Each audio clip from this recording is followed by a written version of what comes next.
Bon, ça y est, tu as ton projet, tu as monté ton dossier et tu es prêt à te mettre en campagne pour trouver une maison d'édition qui éditera ton projet. Si tu ne sais pas ce que c'est un dossier, si tu connais pas les démarches pour monter une BD, et ben je te laisse avec la super vidéo de Marie Spénal, je te la mettrai dans le petit i.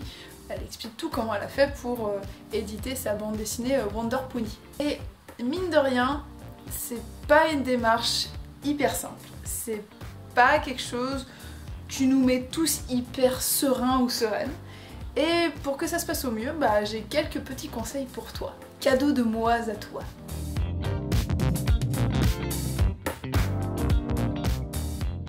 Tout d'abord, courez plusieurs maisons d'édition à la fois. Généralement, on n'a pas le choix, hein. Donc quand on envoie notre dossier, on l'envoie à plein de maisons d'édition pour espérer avoir un retour positif sur notre projet. C'est un peu comme des bouteilles à la mer, parfois on reçoit des avis négatifs en retour, parfois on reçoit de temps en temps des avis positifs, et très souvent on reçoit rien du tout parce qu'on reçoit rien. C'est assez fréquent, hein. Faut pas trop le prendre personnellement. En fait, l'erreur qu'on fait souvent, c'est de couper toute recherche à partir du premier avis positif qu'on reçoit. Ce qui est cool quand on a plusieurs maisons d'édition intéressées. Alors, je vous parle pas de 1000 maisons d'édition intéressées, hein. Rien que en avoir 2, c'est super cool. Eh bien, ça va nous permettre d'avoir un choix à faire. Et au regard des points que je vais vous mentionner après, c'est toujours intéressant d'avoir un choix. Et ce qu'il faut savoir aussi, c'est qu'une réponse positive n'amène pas toujours un contrat, et une réponse positive ne crée pas immédiatement une allégeance à cette maison d'édition. Non. Bon, imaginons que vous avez un ou des retours favorables de maison d'édition. Trop bien, trop cool. Et maintenant on fait quoi? Donc on arrive à l'étape des propositions. Souvenez-vous comment ça marche. La maison d'édition te verse un avaloir, donc c'est une sorte d'avance sur recette, pour pouvoir faire ton projet, ta BD, sur un temps imparti. Les délais peuvent vraiment fluctuer en fonction des personnes et des projets. Et après, une fois que la BD est sortie, tu as le pourcentage. Attention, ce pourcentage, tu ne le touches qu'une fois que tu as remboursé l'avaloir avec ce pourcentage. C'est le principe des vases communicants. Donc, le but de la manœuvre est très simple. En tant qu'auteur, le but, c'est d'avoir le plus d'argent possible, hein, faut être honnête. Et le but des éditeurs, souvent, bah, c'est de payer le moins cher possible. Voilà, c'est le principe du business. Et c'est pas parce que la maison d'édition veut payer le moins cher possible qu'il faut l'accepter. Et c'est là qu'on entame la négociation. Alors je vous arrête tout de suite, la négociation n'est pas un affront. C'est une composante d'un acte commercial. Ce n'est pas irrespectueux de négocier. Vous avez le droit, je dirais même que vous en avez le devoir. Parce qu'à force d'avoir des tarifs vraiment ras de plancher, c'est toute la profession qui s'appauvrit. Et oui, quand t'as plusieurs personnes qui acceptent vraiment des tarifs ridicules, quand toi t'arrives derrière, t'as un mal de chien à les faire remonter. Il faut se le dire aussi, avoir un tarif juste n'est pas un privilège. Non, c'est juste normal. Donc la négo se joue en 2 points cruciaux. Les points que j'ai mentionnés juste avant, si vous suivez. Donc premièrement, l'avance. Donc c'est la somme qu'on va te donner, qu'on ne pourra pas te reprendre pour réaliser l'œuvre. On ne pourra pas te la reprendre, sauf si tu respectes pas certaines clauses du contrat, mais j'en parle après. Donc c'est une somme fixe qui vous sera donnée avant la sortie du livre. J'ai bien dit avant. J'ai pas dit à la sortie du livre. Sinon ça n'a pas de sens. Il faut que tu puisses manger avant, quand tu le fais. Donc pour que cette somme soit viable, il va falloir que tu réussisses à calculer combien de temps ça va te prendre de faire cette œuvre. Et il faut aussi éviter un autre calcul foireux qui est de prendre l'avance qu'on va te donner et le segmenter en nombre de mois. Imaginons, parce que là ça paraît un peu flou, imaginons on te donne 7000 € d'avance pour 7 mois de boulot. Donc tu te dis que bah, tu vas segmenter, donc 7 mois, 7000 €, ça fait 1000 € par mois. Bon, c'est un peu ric-rac, mais ça devrait passer. Et dans ce calcul, il y a un gros oubli. Un oubli qui peut être vraiment fatal, qui est les cotisations. Donc on va dire que ce tarif, que tu t'es dit que c'était au mois, donc 1000 € par mois, eh bien en fonction de si t'es affilié, assujetti, donc ça va vraiment être un tarif à la louche, ne m'en tenez pas trop rigueur s'il n'est pas hyper bien calculé, mais ça va être vraiment en gros, eh bien tes 1000 € par mois, ils vont très certainement passer autour de 800 € par mois. Déjà, 1000 € par mois quand tu as un loyer, la vie quotidienne, une mutuelle, etc. à payer, eh bien imaginez quand tu te retrouves en fait qu'avec 800 balles par mois. Tout ça, il faut bien l'avoir en tête, et aussi il faut utiliser les outils qui sont à notre disposition. Par exemple, sur le site de la Sécurité sociale des artistes auteurs, il y a un calculateur de cotisation. Vous avez juste à rentrer la somme, vous cochez ce que vous êtes, donc si vous êtes affilié, assujetti, etc. Et boum, il vous donnera les cotisations qui sont sur ces droits d'auteur. Voilà. Et comme ça, pas de surprise, vous saurez.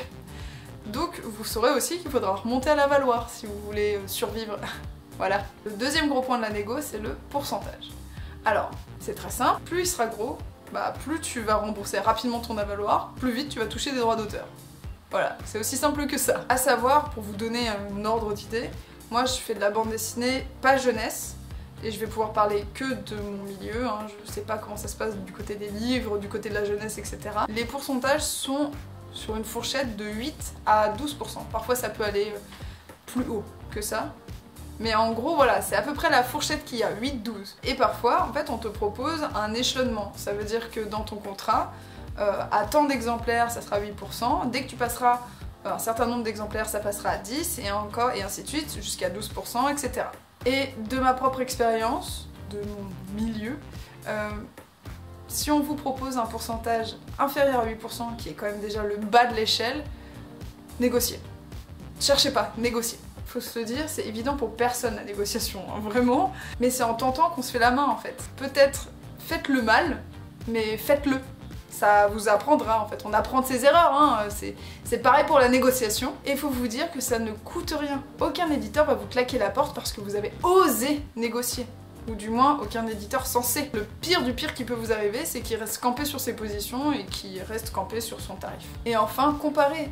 D'où le fait de ne pas miser tous ses sous sur un seul et même cheval. Quand vous allez au centre commercial, vous comparez bien les produits, je sais pas, des dentifrices. Là c'est pareil. Bon, c'est bon, tu as choisi la maison d'édition qui a accordé au mieux tes envies, ton tarif, ta relation à l'éditeur, parce que ça c'est aussi une composante importante. Tu vas bosser un certain nombre de mois avec cette personne, vaut mieux que vous entendiez bien. Maintenant vient l'étape de la paperasse, et je n'ai qu'une chose à dire. Lisez vos fucking contrats! Mais lisez-les, bordel! Lisez-les! Alors oui, c'est chiant comme la pluie, on a envie de se faire une power nap entre chaque paragraphe, tellement on se fait chier à lire ces trucs. Chaque paragraphe est un concentré d'ennui et d'incompréhension. Je le sais. Mais il faut se dire aussi que chaque paragraphe a son importance. Parce que mine de rien, ce contrat, il va te lier possiblement à vie avec une maison d'édition. Ouais. Et bien évidemment... moi la première, quand je lis un contrat, je ne comprends rien. Et qu'est-ce qu'on fait quand on ne comprend rien? Eh bien on va voir les personnes qui, elles, comprennent. Alors oui, quand on est artiste-auteur, même indépendant, hein, freelance tout simplement, eh bien à croire qu'il faut cumuler son travail, déjà de base, avec juriste, fiscaliste, comptable. Voilà, on aurait dû prendre tout ce package-là parce que clairement, on nous le demande, mais c'est pas nos métiers. Et moi j'ai qu'une chose à dire, hein. Quand tes chiottes ils sont bouchés, et t'appelles un plombier.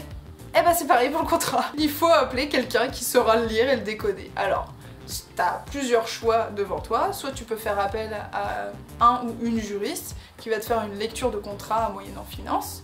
Sinon, il y a des associations ou des syndicats. Par exemple, le SNAC, qui est le syndicat national des auteurs et compositeurs, te propose de faire de la relecture de contrat, moyennant leur adhésion. Je vous mets toutes les infos en barre d'infos, ça sera très bien, vous allez tout retrouver, vous inquiétez pas. Ils te pointeront les clauses abusives, les modifications à apporter, possiblement des clauses à ajouter, et en plus, ils te donneront une vue globale de ce qui se fait dans la profession. Là encore, c'est pas un manque de respect envers la maison d'édition de se renseigner un peu. Vous avez le droit de comprendre ce que vous allez signer quand même.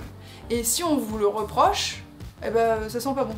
Notre isolement est souvent la cause de notre fragilité et vraiment je vois pas où est le mal de s'entourer de gens qui pourront nous renseigner. Pour terminer cette vidéo fleuve, je vous donnerai 2 conseils qui sont pour moi capitaux dans votre recherche. Détruisez votre sentiment de gratitude envers les maisons d'édition et a fortiori vos éditeurs et éditrices. Et mémorisez bien que votre maison d'édition n'est pas au-dessus de vous. Et globalement, le client, quand vous êtes freelance, n'est pas au-dessus de vous. Donc c'est pareil pour les maisons d'édition. L'éditeur ne fait pas une fleur quand il vous édite. Non, non, non, en fait il fait son travail. Vous apportez la matière première à cette maison d'édition, et cette maison va apporter son savoir-faire pour l'éditer. Voilà, chacun apporte un truc, c'est comme un pique-nique avec à la fête des voisins. L'éditeur et l'auteur ne sont pas sur une hiérarchie verticale. ils sont sur une hiérarchie horizontale. Votre éditeur ou votre éditrice, c'est pas votre mère, c'est pas votre père, c'est pas votre patron, par contre c'est votre partenaire. Vous allez marcher main dans la main pour faire aboutir un projet. Ouais, vous êtes une team quoi. Et si vous arrivez à détruire ce sentiment de gratitude, et ben vous aurez plus honte à aller démarcher, négocier et refuser. Car oui, si les conditions ne vous conviennent pas, si vous n'arrivez pas à trouver un accord avec la maison d'édition, eh bien vous êtes en droit de refuser. Et parfois c'est même mieux pour tout le monde. Pour moi, ces deux conseils-là sont les clés d'une relation saine entre l'auteur, l'autrice et la maison d'édition. Voilà, c'est tout pour moi, j'espère que mes conseils vous auront aidé. Je sais bien que c'est pas hyper évident, je suis moi-même en prise avec ma propre personne et j'essaie de faire en sorte que je ne me mette pas moi-même mes bâtons dans mes propres roues. Voilà, c'est un travail constant et courage, ça ne vous coûte rien d'essayer. Allez, on se dit à bientôt dans une prochaine vidéo. Salut!